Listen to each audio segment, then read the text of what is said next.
Well, hello, and welcome to Gallifrey's Most Wanted. I'm Ross Aiken. I'm old who. And my name is Melvin Pena. I represent Yoo-Hoo. God, I still cackle every time I say that. I love it. I would kill for a Yoo-Hoo right now. Nice old Yoo-Hoo. I just got a Diet Coke. No, I'm drinking tea because I'm going to do some editing, folks. Because me and Melvin are recording this at a little after 6 o'clock Eastern Standard Time in the U.S. We both now had a chance to watch Doctor Who, The Star Beast, and we're going to give you our fresh take on it. I'm going to let Melvin first. What did you think overall? Or what's the first thing that comes to mind? Excitement and tears. Like I cried at least twice during this episode. Once was when the theme song started, because I know it's only been 13 months since Jodie's since The Power of the Doctor, but for some reason when it goes away for that long and it comes back, it's like it's here again. You know, I had the same reaction at the start of the Capaldi era, or not the start of the Moffat era, the same reaction at the start of the Whittaker era, or the Chibnall era, I should say, and to have RTD2 back, to know that Doctor Who is back again it's just excitement and it's joy. Yeah. So that's my first reaction is just joy, excitement, again, tears that it's back, like just so full of joy. Yeah, I was very excited. I pulled up about an hour before I pulled up, and I'm sitting facing my camera, my computer. Melvin can see me, but past that is my big widescreen TV in my nerd cave, and I've just got the Disney page up and the Doctor Who banner across the top, which I think is incredibly cool. I'm a big, me and my wife talking about canceling all our subscription services except for Disney. We're going to keep Disney and Hulu. Mm-hmm. Makes sense. It is, because they're the best bang for your buck. But it was neat going in there. My wife went, let's watch the trailer while we were waiting for it to start and stuff like that. And it was exciting. And then when it started, that it had that element that makes Davies Doctor Who distinctively his. Mm-hmm. Very quickly, but a little more refined because technology and budgets and everything. So I was really excited. I don't know if I was as excited for it coming back this time as I was for seeing Jodie, because we're the big change of Jodie. Yep. You know what I mean? This is not going backwards, but this is just kind of, we're getting a little mini thing before we get the new and exciting.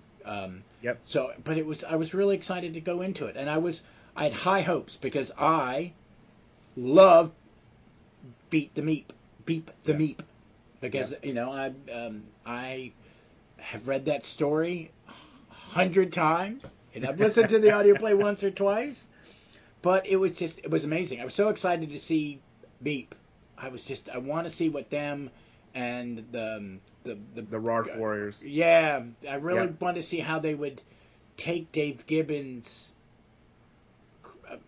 perfect designs and go with it, and they did it, so I was happy. And this is the thing, I know you didn't get a chance to see Unleashed. I got to see it through secret means, but one of the great things about that, and I know there's been, there's loads of controversy every single time, Ross, a Marvel movie comes out, that they're like, which creators have they given the shaft to this time? Or like, which creators of these comics, of the stories, of the characters, are they not paying? Are they not acknowledging? Unleashed, like, there was an entire segment of that where they brought Pat Mills and Dave Gibbons to the set to talk to David Tennant, to see the actual Beep the Meep. Like, it was very, very moving to see the comic creators involved, at least in the behind the scenes.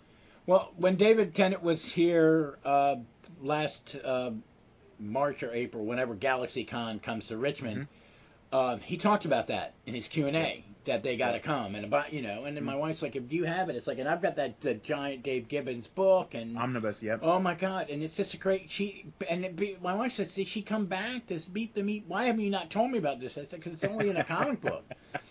But, she wants my little sister, for our wedding, when me and my wife got married, we got married, and then next year we had the party. And the day, and that party was just for a small group, but the big people, we rented out the local, like Art Deco movie theater for a 10 a.m. matinee of The Princess Bride. Now, my wife, my little sister gave me and my wife the Rats of Extraordinary Size, a giant plush of them. Yeah. I mean, it's at least it's like 2.5 feet long. She wants a Beep the Meep. That effect was incredible.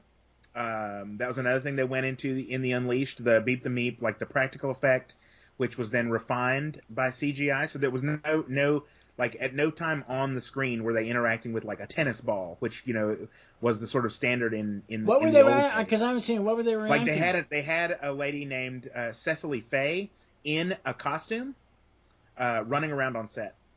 Awesome. A very short woman, I assume. I couldn't tell. Because the suit is so small and she was crouched inside of it. But okay. They had like 6 different people running the animatronics for the face and the actual character performer inside. So I mean they did a great job, and like all of the like eye twitches and ear movements and stuff like that was the stuff that they refined then in post with the VFX. That makes sense. But it was almost like even the Roth Warriors, seeing them behind the scenes. It was sort of dudes on stilts. Like I couldn't. No, it's just like Doug Jones. They've got the same kind of shoes Doug Jones has to wear in Discovery to make him like he's on hooves. It was something like that. Yeah. Oh no, that was. It all looked amazing. I did notice something when the hand fired the gun. Sometimes it was CGI and sometimes it was practical, and it was just on the big ass TV. It's like, okay, that's not that. I caught it being the nerd, but I like it. I think the performance. I was gonna say opening a new era of Doctor Who on Disney Plus with 2 creatures like the Roth Warriors and Beep the Meep. Like that is also, we were talking on the Destination Scarrow. Children in Need episode about statement of intent, like being able to launch your new series with creatures that are sort of this out there, and to do it as well as they did is also, I feel, sort of statement of intent. Like this is what we can do now. Oh no, and I agree. That's what I want to talk about because it looked stunning. Yep, it was really well made, so incredibly well done. And I think Chibnall's was good. I just think they're getting even more equipment and more technology because it looked great. It just looked great, every bit of it. And what I like there was also, I don't want to say cheapness, but there were little kind of RTD tweet things. One, the little thing at the beginning where him and Doctor and Donna are explaining the backstory for new people. Yeah, the little prologue. Yep. You got to do it. But they also the newscasters are back. Yeah. Oh yeah, you had to. Yeah. And it didn't bug me. But the newscaster's back. This is one of his ticks. We're gonna show you what the local news are. That people see it. Remember in his era, people remember this stuff that happens, except Donna. Yeah. Which I love how they. Oh yeah, that we actually get to see her miss it. We actually get to see her miss it. I was more, my wife's like watching the rocket ship, and I'm just kind of focused on Donna, not seeing the thing, and going, I'm gonna make it the perfect stack. Which is great, and of course the camera focuses on her, but the other stuff is going on in the background, and the fact that Catherine Tate is such an engaging performer. Like, people always would shine a light on and say, how could anybody be that, how could you be that dense? How could you miss that kind of stuff? We know. But watching her, like, it's very, again, they do it in a really fun way. What's that master comic knows how to build the gag? You know what I mean? How am I going to draw focus? My job is to draw focus from something more important. It was just, just wonderful.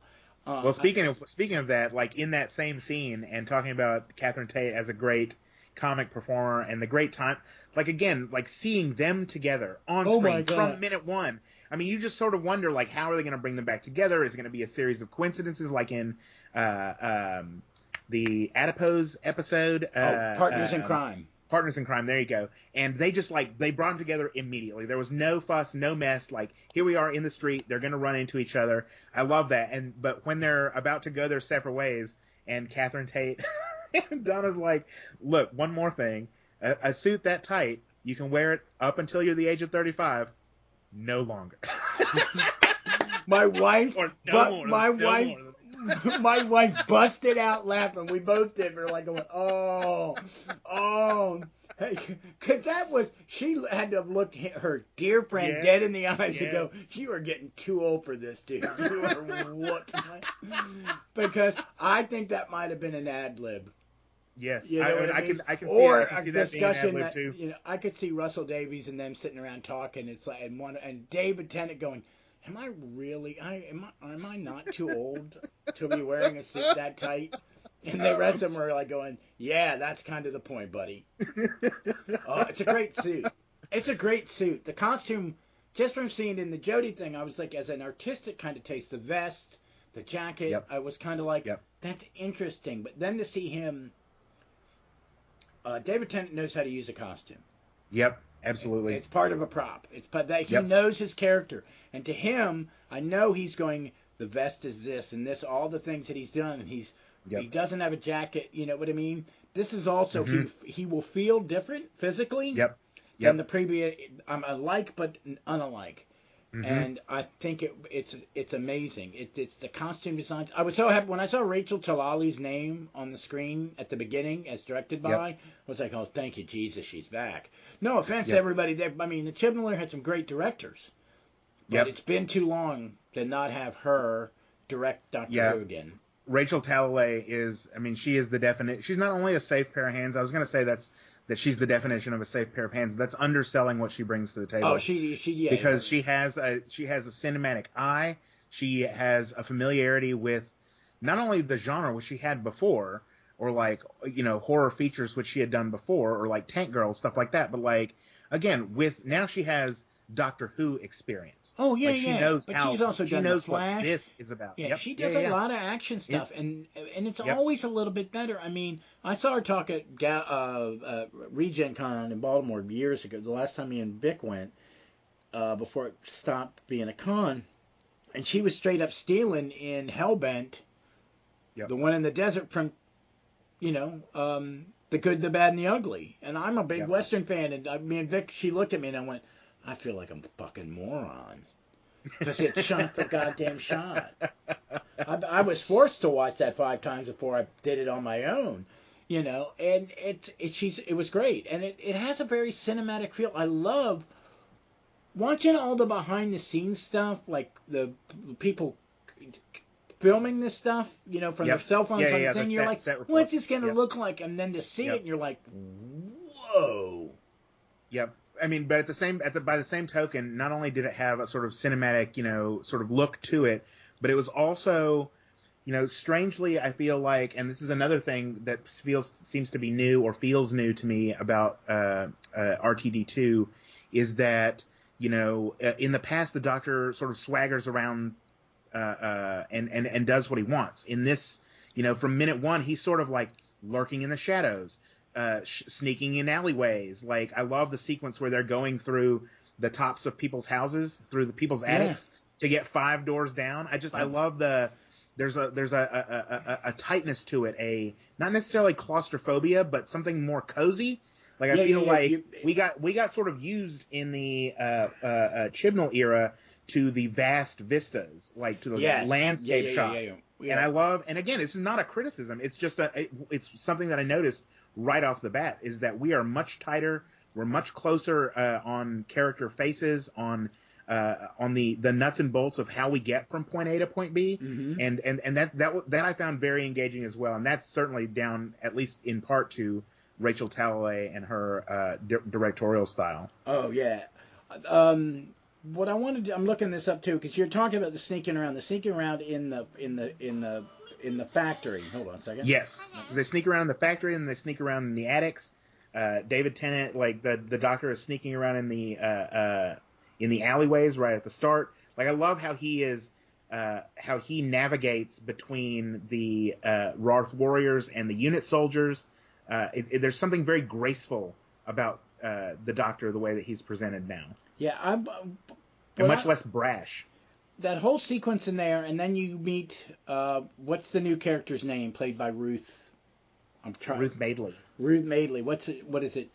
What's her name? I think it was one moment. But her whole thing. I'm scientific advisor number 56. Yes.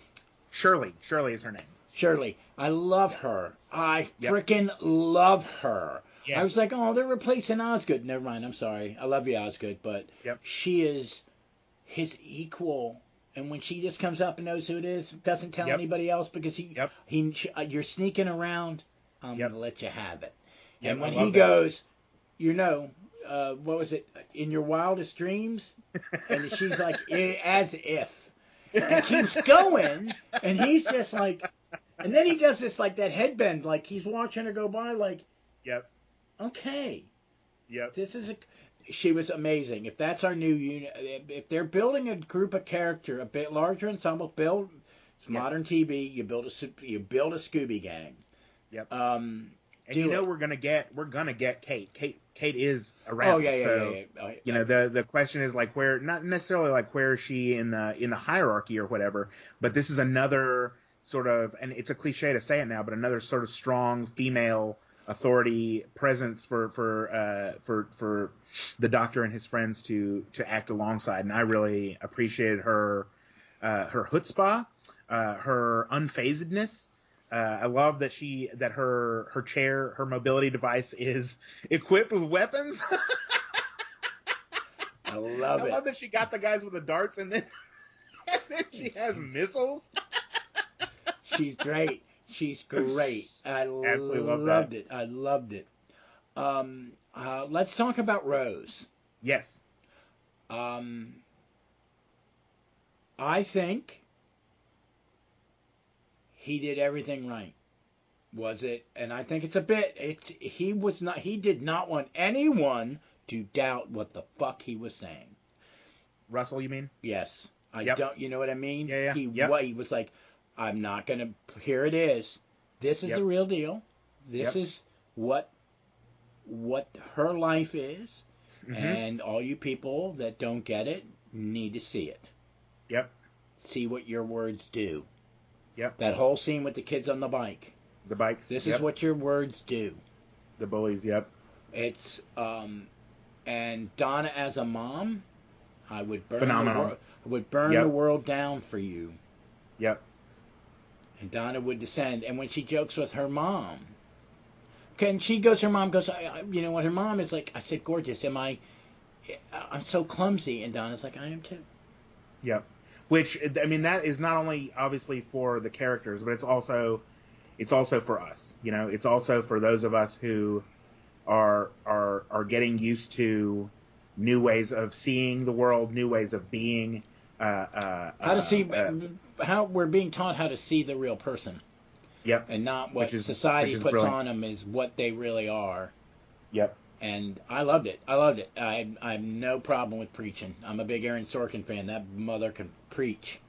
Well, that's the other part of it, is that it's not necessarily didactic. It's not necessarily like turn to camera and tell you what to do. Like they're showing you. They're showing you emotional context to their lives. Yep. That's the way I see it. She's Yep. bullied. She's got a mother who would do anything for her, but still she feels different because her mom and her grandmom are awkward with her. And Yasmin Finney was terrific also. Oh yeah. It's a wonderful. It was a great turn for Yasmin. Oh my God, I was like going, please, because sometimes you get young actors and yes, like a pro. Yep. She gives. There is not, and the guy plays Shaun. When did he become that good in that? I was bowled over by how easy he was. You know what I mean? Not like just how easily he synced in with all the other characters. Because he's never been given anything to do. Yep. No, I was super pleased with him and Sylvia for that matter. Oh my God, when she goes, to have those two characters. When she goes, but and charges down the hallway to protect her baby. Yep. Oh my God, but yeah, Yasmin Finney is absolutely amazing. I'm hoping she's around for a bit. Yeah, I'm assuming we'll at least see her, and I know that they filmed some stuff with Bernard Cribbins, so I'm assuming that they will return in the third special. Yeah, I was thinking for a minute, because that's the one near Christmas. I was just thinking, did they cut it all out? For the moment, I got nervous. Yeah. But I see why he is not in this one at his age and how well he was how physically able he was at near the end of his life. And I remember my dad at 92, man. And they did a good job dancing around that in the script as well. Oh, I know. I love it when he goes, I'm sorry for your loss. Yeah, I don't know whether that part was put in when his health declined, or if that was already in the script. Because I assume that he will be to the extent he's that in the he next appears one. at all. Yeah, he will be in the third one. Yeah, which is the one with I think that's the big The toy maker. Yeah. So, but yeah, I loved her. I loved everyone in the family. He built all these characters. Everybody, even the two cops race that were the cops. Yep. Miriam Margolyes' performance. Yeah, Miriam Margolyes was phenomenal as the Meep. Brought absolutely every inch of every time you see any of the clips of her, either on Instagram or Twitter, where she's just like absolutely going to town on something or other. Like she brought every inch of that, like joie de vivre. I mean, there's nothing else to say. Like she just is full of life, and I love that they brought someone in like that to play this, over the top, bizarre, cartoonish character. Oh, and when Meep turns evil, for a better phrase, as it were. I mean, it's just such bigger and better performance, and it is wonderful. Mm-hmm. But Meep had no friend. Oh, when she's looking at, I didn't catch that all the stuff, the plush looked like Dr. Who monsters. Oh, I didn't catch that until the end either. That was brilliant. Oh my God! But when she takes the stuffing out, she goes, "You're doing that! It's tummy!"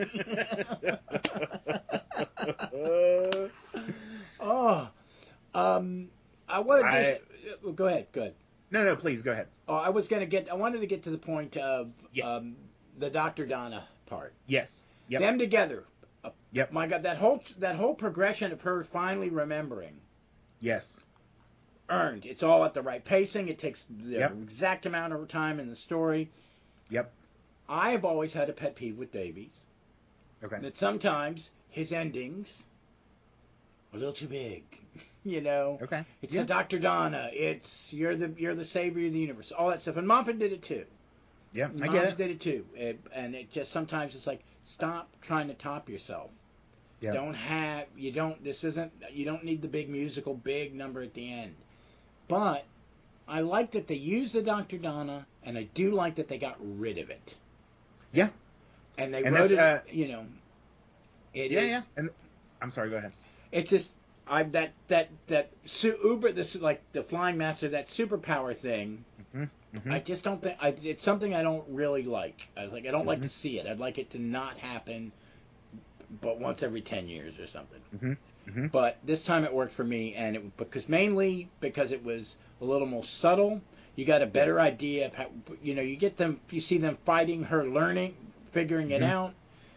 That all works great, but I'm just glad to see it go, and I kind of like that it was her and her daughter, binary, non-binary. Part I liked.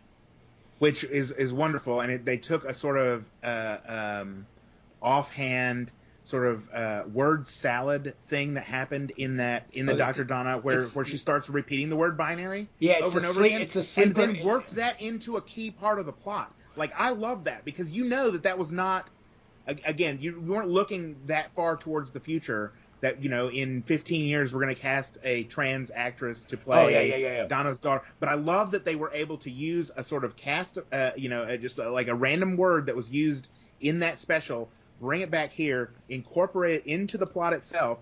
And the other thing I love about it is, it's one of the things that people often talk about Doctor Who cliffhangers, especially during the new Who era, the RTD and Moffat and Chibnall eras, is that you sometimes will get the Deus Ex Machina ending, like just something that comes out of nowhere to solve the plot, or like you get the other thing that people often criticize is the power of love solved everything. That was both of these. Yeah. Like, we've been waiting 15 years, and people have been wringing their hair and wringing tears out of their eyes, pulling out the hair for 15 years over what RTD did to Donna, and he more or less reversed it in a moment. And I love that we more or less got a very easy resolution to that, and it was the power of love. And I'm like, I love that it's both of those things. Yeah, I do. I like that like, too. It was a very easy solution, and it was the power of love. Yeah. I did like that. I did like that. Just get rid of it. But he likes a flourish. He likes a flourish at the end of a story, and I get it. You want to end big, but I liked it. I liked it. It was good to see them come. And I want to talk about the TARDIS kind of separately, but the whole story just worked. I was a little like, what's it going to be like? Was it going to be too much? Is it going to be a little too camp with the monsters? Yep. No. Yep. Rachel Talalay she knew comedy, scare. Yep. The battle scene was pretty intense. Yes. That was it went on for a long time. Normally a shootout's only a minute or two. Yep. And the battle in the street and the battle and again, there's different ways that Rachel Talalay directs that sort of the open-armed conflict, because you've got the conflict that happens out in the middle of the street in between the townhouses, which is great. And you also have the conflict that happens in the townhouse itself, like in the house. Yeah. So you're not only like dealing with all kinds of weapons discharge going back and forth across a very tiny hallway, which I also love, but the doctor trying to sneak everyone out through the upstairs while the conflict is going on, and I love that too. While he's gathering evidence too. Absolute chaos. Yes. I loved it. Absolute chaos. But Rachel Talalay, again, the way she knows how to direct, like, none of it was confusing. I mean, it was chaos, but you could always knew what was going on. You knew who the combatants were. You knew where things were happening in space, and it was really wonderfully shot and put together. It reminded me of Paul Greengrass. Is it Greenglass? Who did the Bourne movies and stuff like that. That kind of director. He did the first Bourne, and he did one of the... Paul Greengrass. Paul Greengrass. You know what I mean? Because it's those long action scenes in those thrillers. And back to the word salad, it's used in the Winter Soldier to program... It's a secret agent program. When you brainwash somebody, you create trigger words that will make them do certain things. Mm-hmm. And then he did it. There's no explanation to it. He started, mm-hmm. I'm like, what's going on? And mm-hmm. then when she started repeating, I went, I've watched enough spy movies. I know what the hell that is. To reactivate, yep. Oh, it's so cool. And they're just great together. They are great together, and the chemistry just works immediately. I don't even know that they 100% needed the prologue where the Doctor and Donna are sort of reintroducing themselves. It did remind me a little bit of the Amy Pond intro that BBC America shoehorned in to the BBC America Doctor Who during the Matt Smith era, which a lot of people I know had a lot of problems with.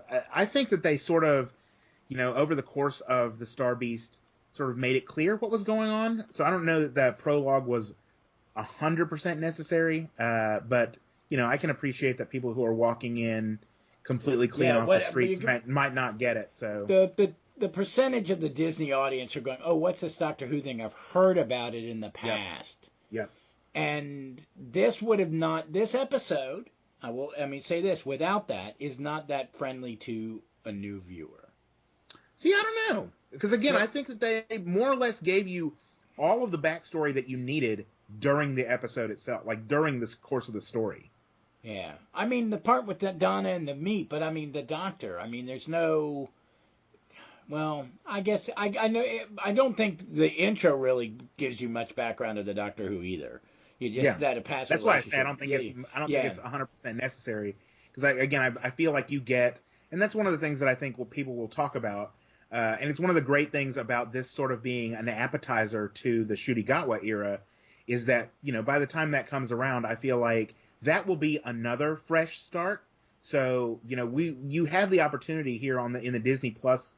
RTD2 era to have two jumping on points. Yeah, well, you get a celebration. All the rest of the fans, and then you get I am assuming that the Shudigatwa era will be a complete changeover in terms of you won't even have needed to see these three to get what's going on.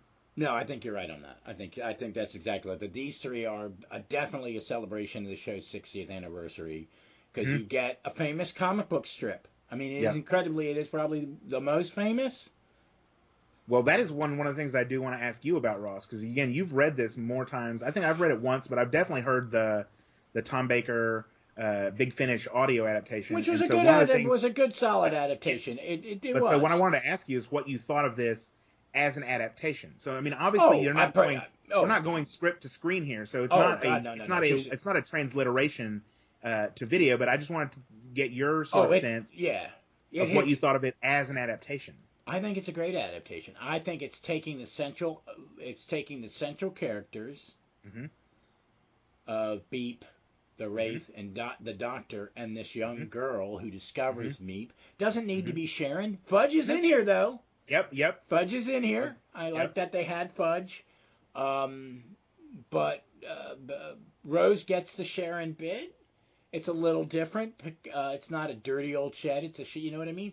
But it's all there. It's all there. The essence of Wagner, Mills, and Gibbons' work is there. The heart of it is there. What makes because Beep and the Wraith are not the main story. The main story is the Dr. Donna and the Noble Temple family.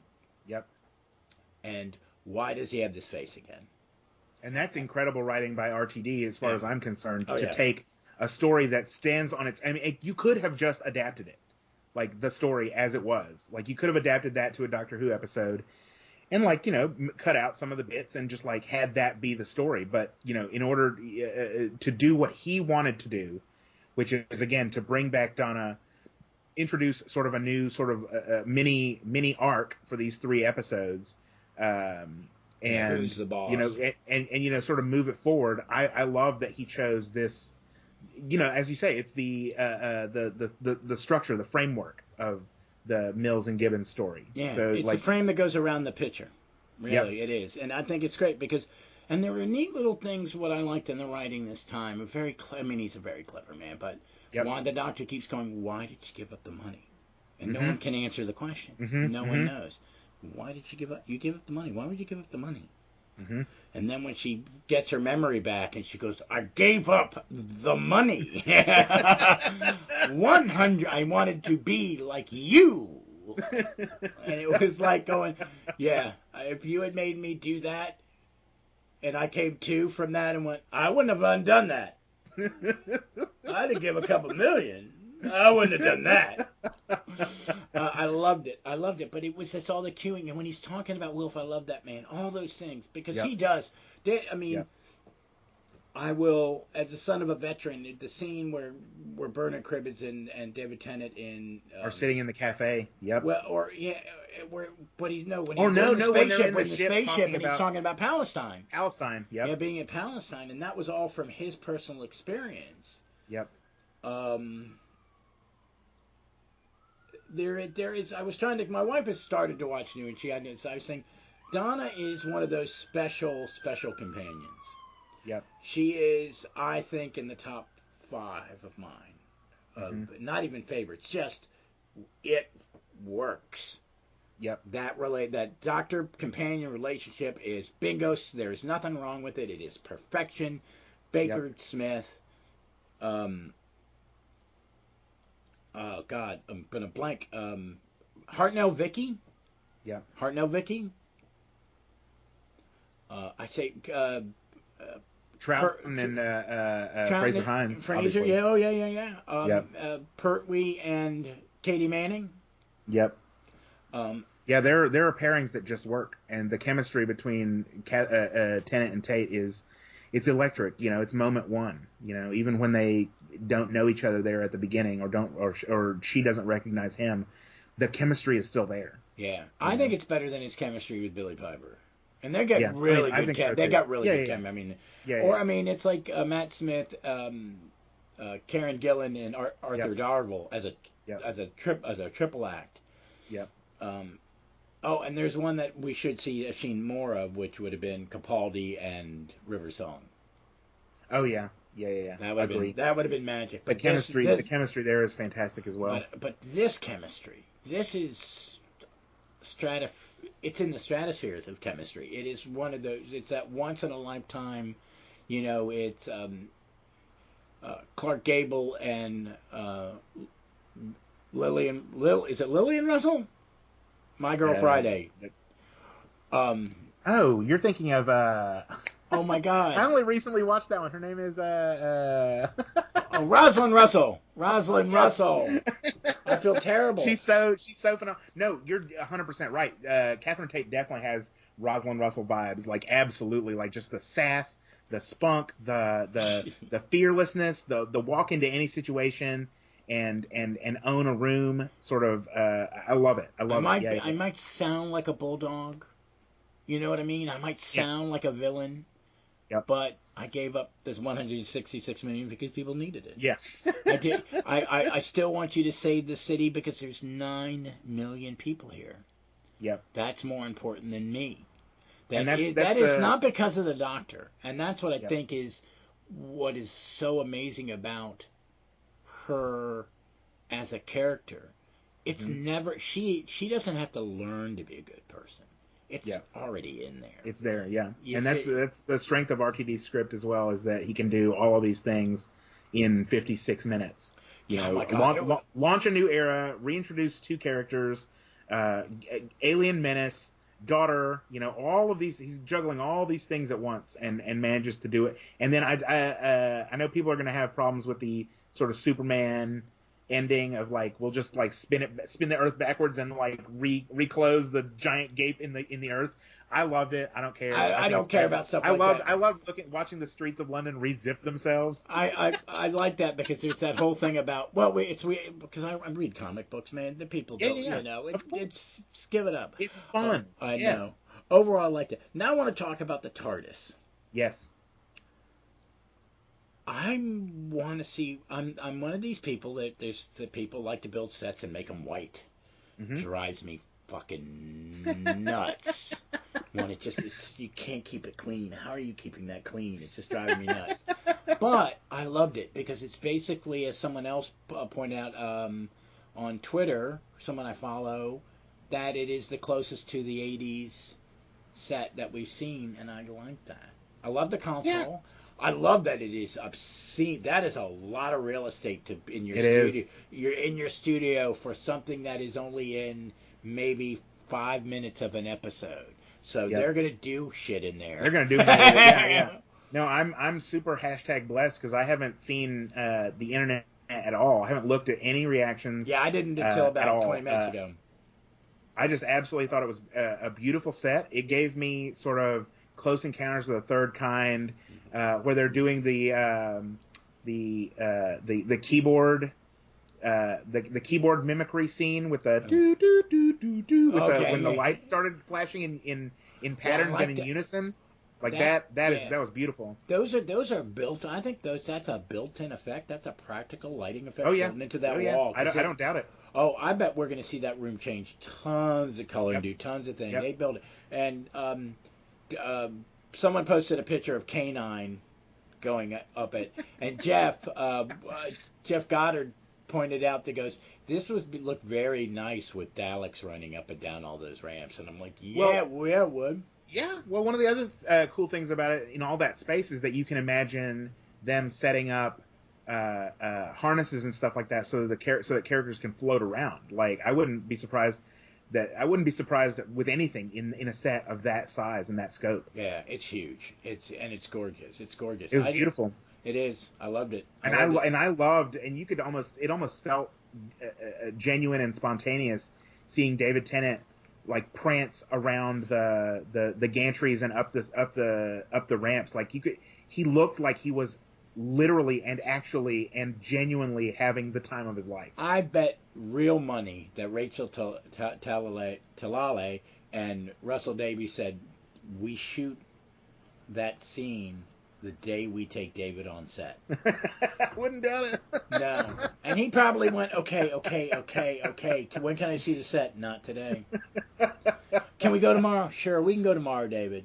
The next day comes. Hey, when are we going? No. We got to shoot these other things, Dave. We'll get to it. We'll get you down there before you shoot it.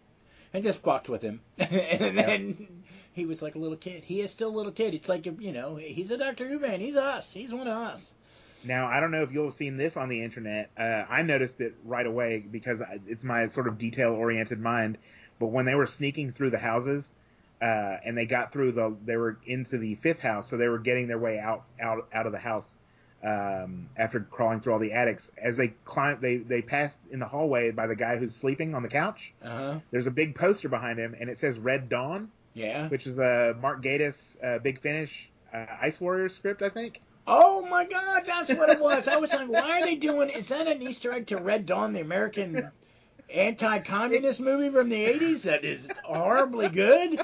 Okay. Then I thought it was a real band. I'm an idiot. I mean, shoot, it might have been that too. There's no reason it can't be a multifaceted reference. But I'm sure I was just like, there's no way that they're not that's not a reference to the Big Finish. Oh no, that makes way more sense. Oh please, Davies, do an Ice Warrior story. I want Davies to do an Ice Warrior story. Oh. So I wouldn't be surprised if that's not only like because they showed it a lot. Like if you watch that scene where they're going. Oh no, I mean it's meant there for you because we're both talking about it. 2 straight minutes. Oh no, I was watching it the first time going.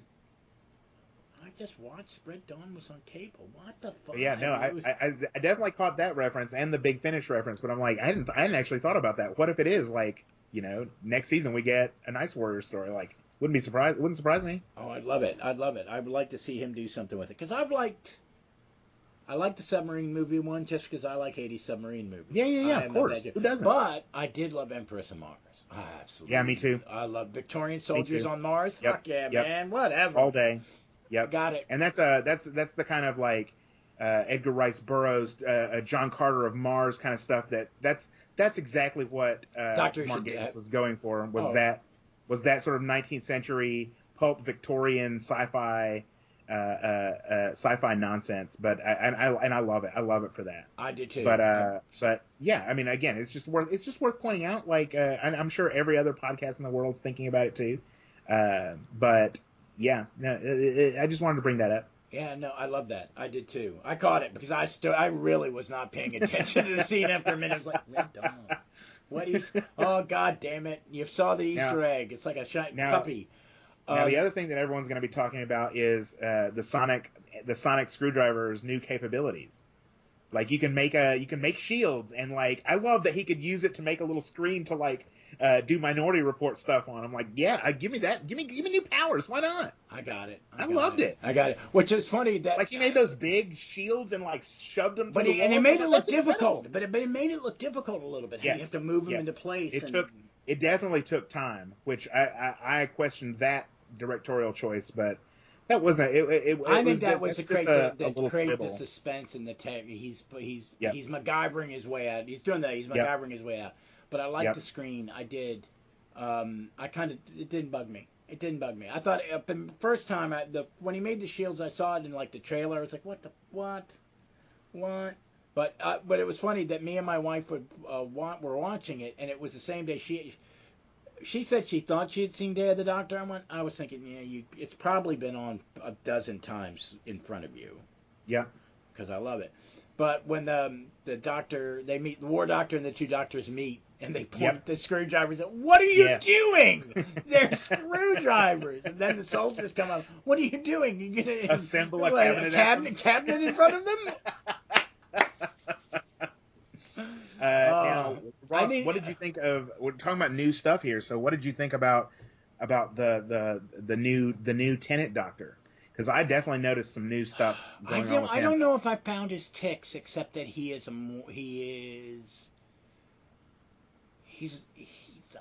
don't know. There's something I don't know how to put words on it because it's more he's big and brash, but when he's thinking and stuff. He has a different body language. Yes. Like when he hops in the back of the truck, the sneakiness, and he waves at her, and he's just sitting in the back, that he is invisible. This is a guy who is too big or completely invisible.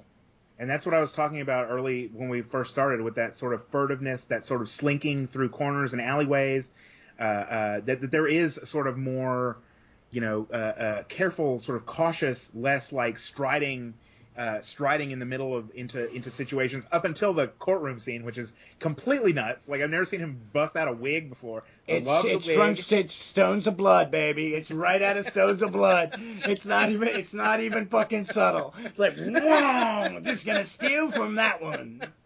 I just went, I don't care. I loved it. And that's a moment that normally would make I've reevaluated Stones of Blood over my life.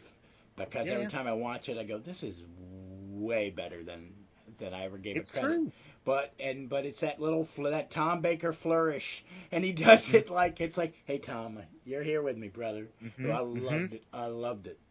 The other thing I noticed was sort of, and And this is one of the things where, he can question, like, why does this face come back? And, they made it even clearer in the Unleashed that this is going to be a through line through the 3 episodes, is why did this face come back? But what I'm going for is the sort of emotional accessibility. I feel like the 10th Doctor was much less. He was just much less concerned with other people. I mean, that makes him seem really no, it's vain, true. but that's not what I mean. But like, he is vain. He is the vain Doctor. He's the pretty boy Doctor. Yeah. Because remember, Davies made a point of people calling him on it. Yep. You're enjoying this. My life has been turned upside down. You need to watch your mouth. Yeah. And it's more than once. And when he's like, when he gets called out on the pronouns. Yeah. And he goes, oh, yeah, you're right. I'm sorry. Yep. What would your pronouns be? And the Meep goes, the definitive article, the Meep. And he goes, me too. Because he takes that poignant moment and then he kills it and he nails it with a joke. But that's what he is. He's receptive. Yes. He's Exactly. That is the word I was looking for. And he's more introspective about himself. And he's like, and when he says, "I love her." Oh. Yes, that is exactly what I was going for. Is that because you have that? That is something that, again, you can tell that this isn't just a rehash, a retread of the 10th Doctor. You can tell that we've gone through a few more. You've gone through some stuff to be able to say to not only say that about Donna, but he also says it about Wilf. He's like, I loved that man. Yeah. What does he say? Is that how I'm saying things now, or? But it was something. It's like, is that how I'm talking? Is that what I'm saying now? Yep.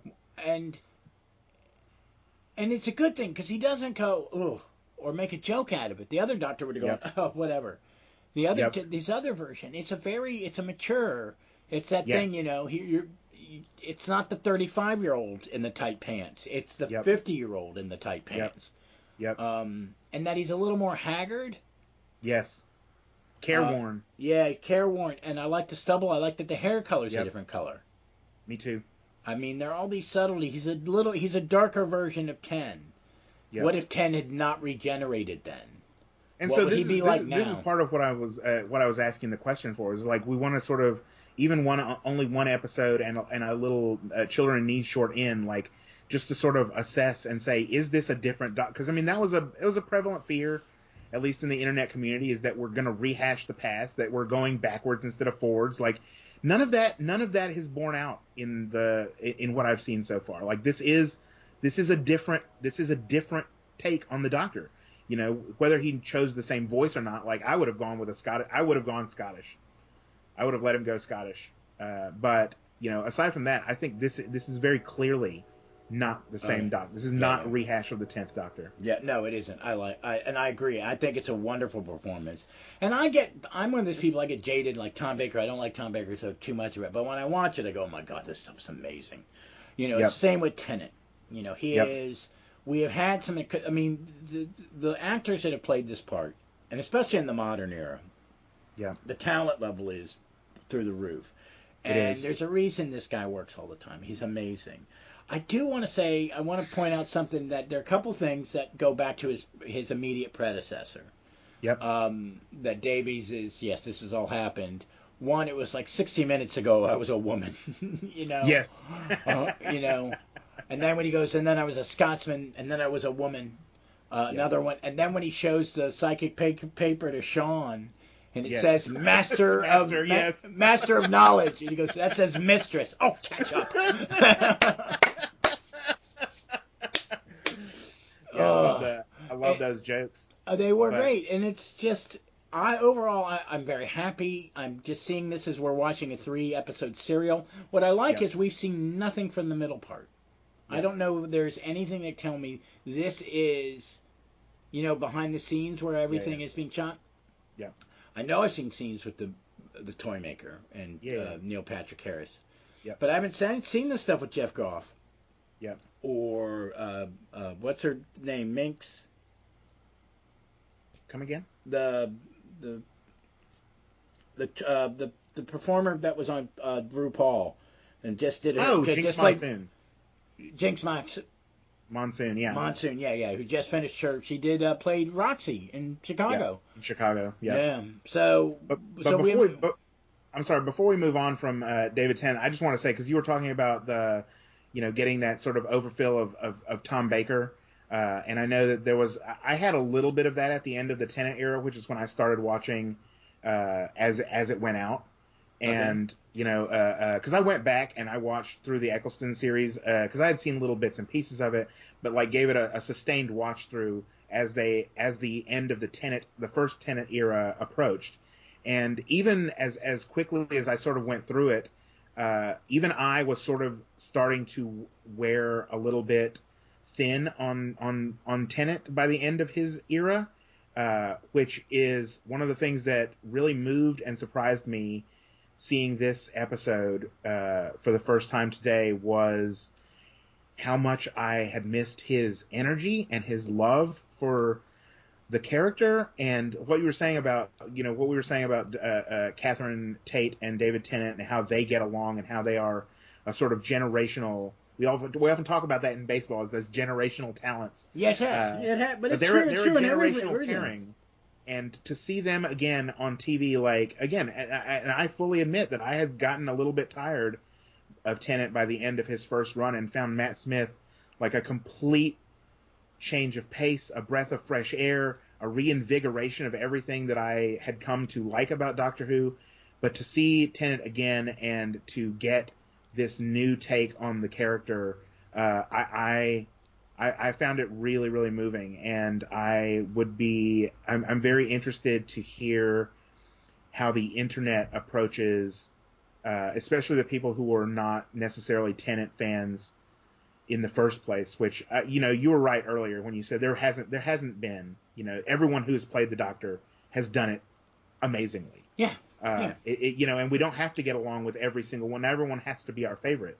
But I was reminded how much I had loved the 10th Doctor, and how much grief it caused me when he left the first time. Like, just to go through those emotions again was really a powerful experience today as well. Yeah. I'm sorry to derail a little bit. No, that's great. No, I agree. He wouldn't be my favorite. Matt's mine. Matt. Yeah. I love Matt Smith's Doctor, and it was fresh, and it was very different, because you got different people running it. It's like, yeah. I think Andy Pryor, man, needs an award. Yeah, he should have been knighted by now. Oh no, because they just get better, and David loves this. You see him in the way he reacts. This is a man who fell in love, has a bunch of kids, fights for kids that aren't his. Yep. Fights for He's right there at the forefront of that. Of the public discussion about trans rights and trans kids, and again, to center in this episode, because it's one of the things we see here in the South and in America all the time. I don't know how prevalent the problem is in the UK or abroad, but black trans female lives are under constant threat. Yeah. And to center a black female trans character in this episode, again, it's an incredible step for not only for representation, for acceptance as well. I feel like going forward is to have all of this in the first episode, and to bring David Tennant back. Again, it's just there's so much to unpack in these 57 minutes. Yeah, and it goes back to what we've been saying and what we said about the mini episode. He's telling you Davies is telling you exactly where he stands, what the show is going to be about in the future. It's going to be about this. It's going to be about representation is going to be in it. It doesn't. It's part of the story, but you know what I mean. Yeah. It's so well laid in there, and when he's laying it all in there in a natural, well told story, and it's so needed. She's an amazing character. It is so needed. And you're exactly right, because these things need to be shown and talked about. And I mean, I wish the Unleashed were on Disney too, so people could be watching what he was saying. It's fantastic. because they do a segment where it's Russell and Yasmin talking about, just having a talk about this exact thing, and Yasmin talking about how the kids riding by on the bikes and shouting abuse at her, like she even said, like, it gave me a little bit of PTSD thinking about my experience in high school, but what she said after that was that the great thing about the character that she's playing is that she knows, that it is a role that she's playing right now, but she also knows that, that this is it's for who's watching it. It's for who's watching it now. It's for who's watching it in the future. It's for kids who are in a similar position who can say, there's someone like me on TV in a loving family, like that. These are things that we can not only idealize but have. Yeah, I love it. You're exactly right, because it's the loving family. Shaun, I'm the luckiest guy in the world. And Shaun, again, we can talk about him all day because he shone like the sun in this episode. He did, and all just by being a good person. Yep. You know what I mean? I loved it. I'm excited about what's coming up. And this, I'll probably watch it a couple more times this week. Oh, I'm definitely going to watch it. I'm definitely gonna watch it probably a couple more times tonight, maybe with some strong drink. Yeah. Some adult beverages, maybe a substance or two. One never knows. I should take my herbal anxiety medication. Call it what the fuck it is. What a joy! I just want to say one more time to finish off, like, the David Tennant, like, to finish that thought I was having about him, because this is a big deal for me. Like, I'm used to, and people have talked about since, like, in the years since, especially during the Whittaker era, when the 10th Doctor was featured as a co-star in the Jodie Whittaker comics. He was one of the main characters. Well, this is the thing. It's like, I get it, and I get that he is a very popular Doctor, but by the same token, for me, like, he hasn't been the current Doctor since he left. 15 years. And when he came back in the Day of the Doctor, 2013. He wasn't the main character. Like, he was no. Like, he and the War Doctor, like, as great as they were both supporting characters, and they were written as such. To have him back today as the main character of the show was, I bought it, Ross. I bought it right away. And I'm like, man, we're gonna get 3 hours. Like, I cannot wait to spend these 3 hours with him. I cannot. I am so full of joy and love to be able to spend 3 more hours with this Doctor as the Doctor. I can't. Yeah, it's just gonna get better. It's just gonna get better, because he's gonna do a nice middle one that's gonna be very emotional, I would think, or very scary, and then we're gonna get the grind thing. I want to bring this up because I made my wife watch Night of the Doctor before we watched Day of the Doctor. She had no idea who Paul McGann was. And I said he's only been on screen 3 times as the Doctor, and he goes to cons in that costume and has his picture taken in it. I will go to one nearby at some point. Yep. Because I want that. But Yep. They're talking spinoffs. May not have the budget of Who, because they will not have the budget of the main show, because that's the way it works. But I would love to see 4 or 5 Paul McGann series, please. So would I. Just do it. That's been one of the strange things, is we know how accessible he is. We know how ready he is to dive into anything.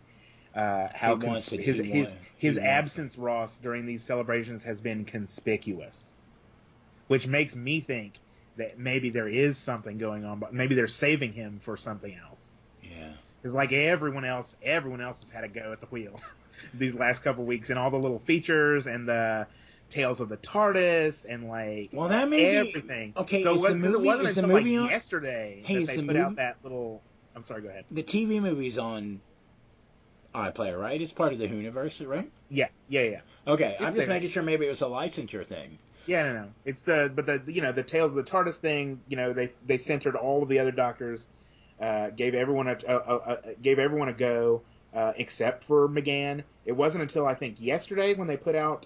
You will have seen that by now. The little thing they put it out on all the socials, where it's like 60 years can feel like 60 seconds. Oh yeah, with him. Yeah. Paul McGann's voice is so beautiful. That beautiful man voice. Oh my God. But that's really the only thing he's done so far, and I'm like, he's up for it. So I sort of And think he's that a maybe big. He is not a small star over there. so He's a big I'm star. thinking there maybe might be something to those rumors. Who knows? I would think so too. And Nicola Walker and him love each other. And come on, come on. A little too much in Annika season 1, as I mentioned to you the other day. Oh yeah, well, yeah, that's gonna make me.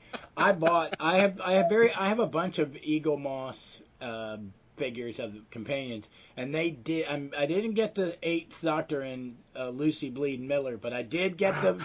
I got the 8th Doctor and Livchenko. You're so lucky, dude. I kept seeing them on sale on the Big Finish website, and I'm like, even on sale, it's going to cost me $50 to ship them over here. I'm like, I'm not spending $50 on dolls, even though I really, really want. My cat crippled Barbara again, and because they're I fragile. definitely brought out my David Tennant Funko Pop doll. I heard there was a big not controversy, because as you said the other day, to have a shitstorm in the Doctor Who world, all you have to do is announce something. Yeah.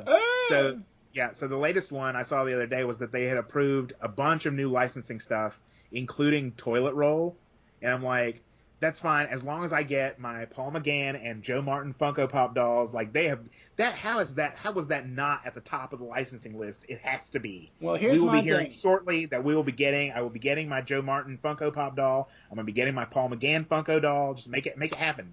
I want that. I have some Funko, but I would love a character option of Joe Martin's Doctor. Yeah. Yep.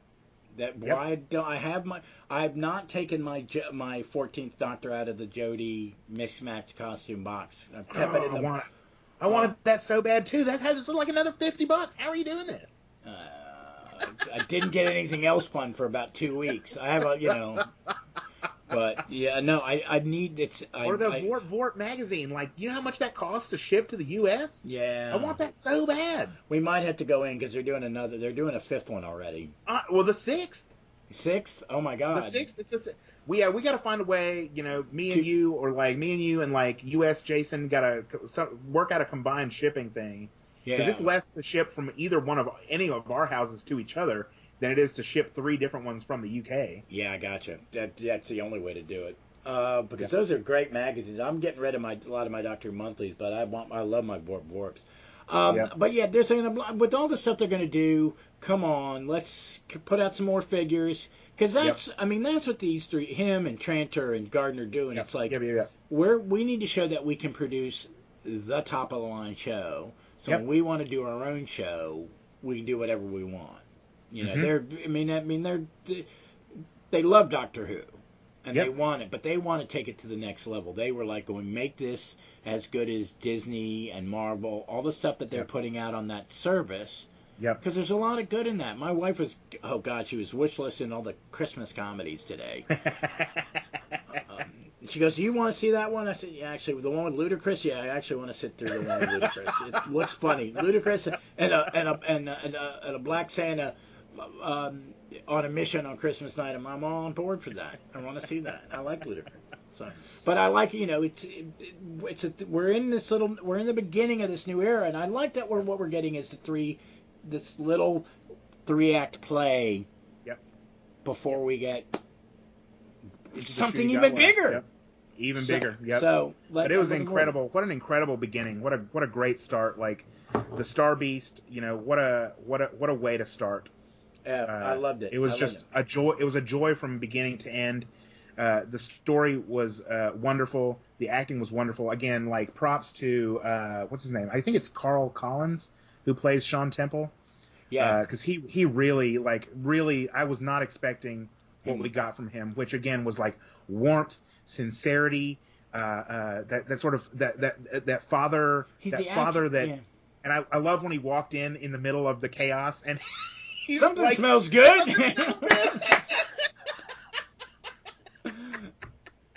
And the Meep and the Doctor like, oh my God, I loved it. All right. Hey, thanks, Melvin, for coming on, and same time next week if you can. Dude, same bat time, same bat channel. Yeah. I'm looking forward to it. So, folks, there are going to be no regular episodes. Well, these count as regular episodes. They're numbered that way. So we got 2 more weeks of New Who, and then we will have the Hand of Fear, and then Probably maybe I'll do something special for Christmas this year before we get the Christmas special. I'm really looking forward to that. But folks, please check out our back catalog if you haven't. Melvin's been in a handful now. And we have a ball every time we do this. Thank you so much, Ross. Oh no, I love chatting with you about it. You have a very positive but introspective thing. You catch things sometimes I don't because I'm a little more bitter and jaded than you probably. And I'm working with an awful toothache right now for the last 2 weeks. So, that my wife's like, I don't see any difference. I was like, all right. Also, I wanted to bring up before we leave that I know that you do the comic team up podcast. If you ever do Man Thing, please, I need that call. I need to be the first one. Oh man, I already did Marvel 2-in-1 #1 with Man Thing because that's a big. Oh, you know what? I think I know I'll find something because there's. Is that the one where where the Thing gets on a bus and goes to Florida because he no. That was the Golem. Okay, Well, see, well, sign me up for that one if you ever do that one. Where we did. The Thing literally gets on a bus to go to Florida because he hears that someone's called the Man Thing. Oh no, that's a different one. No, I haven't done. Yeah, that is #1. I think that is #1 because that was the first time, first run of comics I ever had a complete run of was Marvel 2-in-1, and the last one I got. And it was only up to about 50 at the point, but I was a kid, so it was a big deal. Was that #1 with Man Thing in it? But Man Thing, I'm a big Avengers reader, and there was a piece of Man Thing that was only so big in Jason Aaron's run on Avengers, and it was called it was called Little Man Thinger, and it hung out on Blade's shoulder when they went into battle. Oh, I think that was Boy Thing. I think they called it Boy Thing. Oh yeah, Boy Thing. Yeah. Because I love whenever I listen to a podcast and they're covering, because in the 70s Marvel had these giant size Avengers, giant size X-Men, and they had 5 giant size Man Things. Yep. So, anyways. But yeah, I would love to have you on. We talked about doing The Girl of Tomorrow because it's going to be turned into a film, Supergirl Girl of Tomorrow, by Tom King. I'd like to talk about that. Today I dropped one of my episodes about Tom King's Danger Street. I haven't read it. Haven't read it. Don't spoil it. Oh no, I won't. But I said today in the episode that I can't wait until this is all put out in one big collection, or I read all 12 in a row. Oh yeah. Yep. Because I'm also reading it because they're taking characters from this series called First Issue Special. Yep. And some of them aren't that great in that, but I have that collection because but that's what Tom King excels at. Oh yeah. He absolutely excels at taking a character out of nowhere and making an epic around him. But yeah, if I can make a recommendation real quick, because I know this isn't necessarily your regular episodes, but since we're talking about it, all podcast fans out there who may or may not love the Man Thing, there's a podcast that my buddy Adam Teteris, who lives in Philly, does called Man Thing Minute. Very, very highly recommended, where he will sit down with someone who has never read the Man Thing before, much less or comics. He'll just pulls people that are friends of his who aren't even comic fans. He makes them read an issue of Man Thing, and then they do a podcast about it. So there's no barrier to entry. You can join in whenever. It is hilarious. Send me that link, and I will post it. I will post it as this week's recommendation because it is an absolutely brilliant podcast. I like podcasts like that. I will have to check it out, even ones that I don't know. Even and Adam Teteris is hilarious. Oh yeah, I'm gonna have to listen. That sounds brilliant. Mm-hmm. All right, folks. Well, we'll be back next week talking about what is Giggles? Wild Blue Yonder. Wild Blue Yonder. Which is a beautiful name. Yeah, it is. I think it's the one that Jeff Goff is in.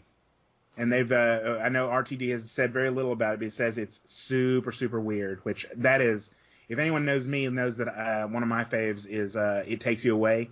Because, I mean, again, and we talked about it when we talked about it in the future, Ross, because that episode hasn't yet dropped about the King's Demons. I love weird Doctor Who. I do too. I will go to bat for Chameleon every day of the week because I love a robot who plays the lute. That is Doctor Who to me. Oh yeah, my favorite. Give me as weird as you can give it. One of my absolute favorite Doctor Who's of all time is God Complex. Mm-hmm. Yeah. That's super weird too. Or the Three Doctors. You would never have an anniversary special these days where you engage in mental fight in a black void doing wrestling with a weird helmeted creature. We got no It's money. so weird. We It's got no so money weird. decision. I love stuff like that. Or I love Ghostlight. People go, I Yes. don't get Ghostlight. I went, Ghostlight's Yep, really simple. doesn't matter. It's Yep. really simple. It's really simple. All right, folks. Hey, but as always, hey, thank you for listening. We'll be back next week, and we look forward to seeing you somewhere in time or space.